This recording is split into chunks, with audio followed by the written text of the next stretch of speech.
बिहार में एक बेतिया नाम की जगह है। बेतिया राज जिसे हम कहते थे, यह एक भूमिहारों का एक शक्तिशाली राज हुआ करता था। ये शाहजहां के समय एक राजा उग्रसेन थे, भूमिहार राजा उग्रसेन थे। बेतिया में, बेतिया मतलब यह पश्चिमी चंपारण का पूरा हिस्सा जो आता है, वह पश्चिमी चंपारण में ये बेतिया आता है। ये बेतिया राज में पहले पूरा पश्चिम चंपारण आया करता था, और मतलब इतना बड़ा ये बेतिया राज था। यहाँ पर शुरुआत राजा उग्रसेन ने की थी। यह 1628 से 1658 तक राजा उग्रसेन का राज था।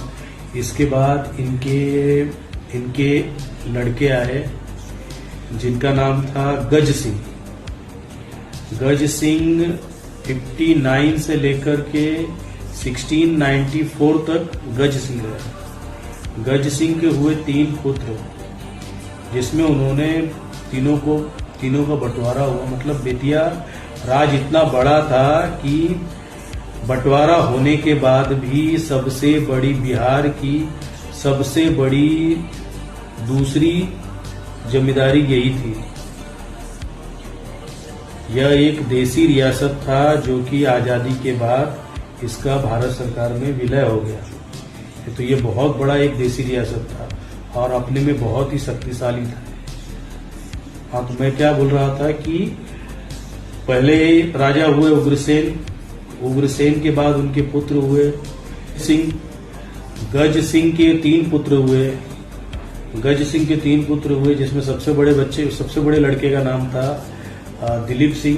उनको उन्होंने बेतिया राज दिया, और जो उनके दूसरे बेटे थे उनका नाम था राजा कृष्ण सिंह। उनको सीहोर का राजा बनाया। सीहोर जो कि मुजफ्फरपुर नगर में है। ये बिहार के नाम ले रहा हूँ, ये जिन जगहों के नाम ले रहा हूँ ये बिहार में है, और आज भी है। मुजफ्फरपुर नाम का जगह आज भी है। और तीसरे जो बेटे थे उनको उन्होंने मधुबनी नाम का जो जिला है, आज के समय जो मधुबनी नाम का जो जिला है, मधुबनी जो नाम का जगह जो है वो जो कि दरभंगा में आता है, उसे वो अपने तीसरे बेटे को दिए थे।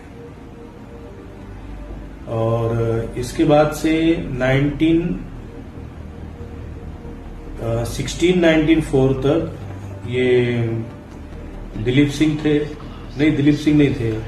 कौन थे? गज सिंह थे। गज सिंह के बाद आए दिलीप सिंह। दिलीप सिंह 94 के बाद से 1745 तक थे। 1745 में आए आपके धनपत सिंह या ध्रुव सिंह, कृष्ण धनपत सिंह नाम या ध्रुव सिंह नाम था। तो उनके साथ कोई लड़का नहीं था, तो लड़की से जो लड़का हुआ था वो यहाँ का राजा बना, जिसका नाम जुगल किशोर सिंह। और जुगल किशोर सिंह के बाद फिर उनका जो ग्रैंडसन आया, जिसका नाम था राजा का पदवी प्राप्त हुआ, आनंद किशोर सिंह, जिसे कि बाद में महाराजा की भी पदवी प्राप्त हुई। और इसके बाद जो आए राजा, उनका नाम था राजेंद्र किशोर सिंह, जो कि 1855 से लेकर 1883 तक थे और राजेंद्र किशोर सिंह के बाद जो सबसे आखिरी बेतिया के राजा हुए, वह थे जो सबसे आखिरी बेतिया के राजा हुए। राजेंद्र किशोर सिंह के बाद बेतिया के जो सबसे आखिरी राजा हुए, उनका नाम था हरेंद्र किशोर सिंह। यही बेतिया के जो है आखिरी राजा हुए। और इसके बाद जब ये भी जल्दी एक्सपायर हो गए, तो इनके बाद इनके पीछे 2 विधवाएं थी। तो जो बड़ी रानी थी वो भी जल्दी गुजर गई। तो बाद में जो दूसरी रानी थी, जिनका नाम था जानकी कुंवर, वही 1955 तक आखिरी यहाँ की महारानी रही। और उसके बाद से तो बेतिया राज धीरे धीरे पूरी तरह से बिहार की संपत्ति बन चुका है, और अभी तक उसका कोई उत्तराधिकारी नहीं आया है। तो अभी भी उस बेतिया राज के उत्तराधिकारी की अभी भी खोज चल रही है।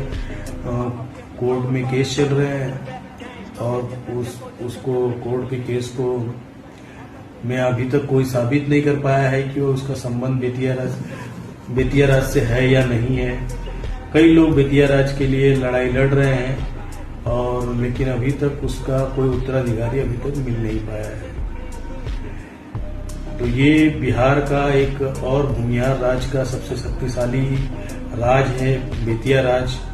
आप अगर मेरी बातों पर कम भरोसा होगा तो गूगल में जाकर आप सर्च कर सकते हैं कि भूमिहारों का ये सबसे शक्तिशाली राज था, जिसका बंटवारा होने के बाद भी यह बंटवारा मतलब उसको मधुबनी और सीहोर अलग कर लिया गया, उसके बाद भी यह सेकंड नंबर की जिम्मेदारी रही है। तो इस तरह से यह बहुत ही शक्तिशाली राज रहा है और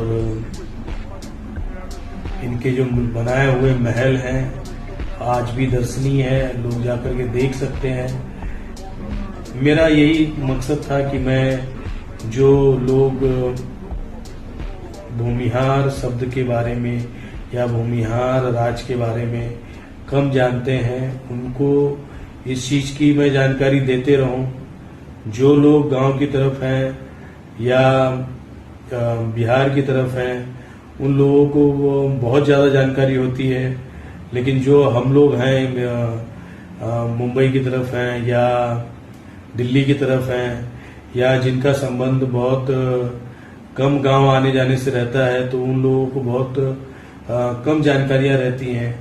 तो एक अपने समाज के लोगों की जानकारी लोगों को मिल पाए, क्योंकि इतिहासकारों ने कहीं भी लिखा नहीं है कि ये भूमिहारों ने किया है या ये भूमिहारों का राज था। लिखे होंगे लेकिन हो सकता है कि वो केवल बिहार में हो, बाकी जगहों पे हमें ना मिल पाता हो। तो जो लोग बाकी जगहों पर हैं उनके लिए एक छोटी सी मेरी तरफ से जानकारी है और आपको अच्छी लगे जरूर कमेंट करें।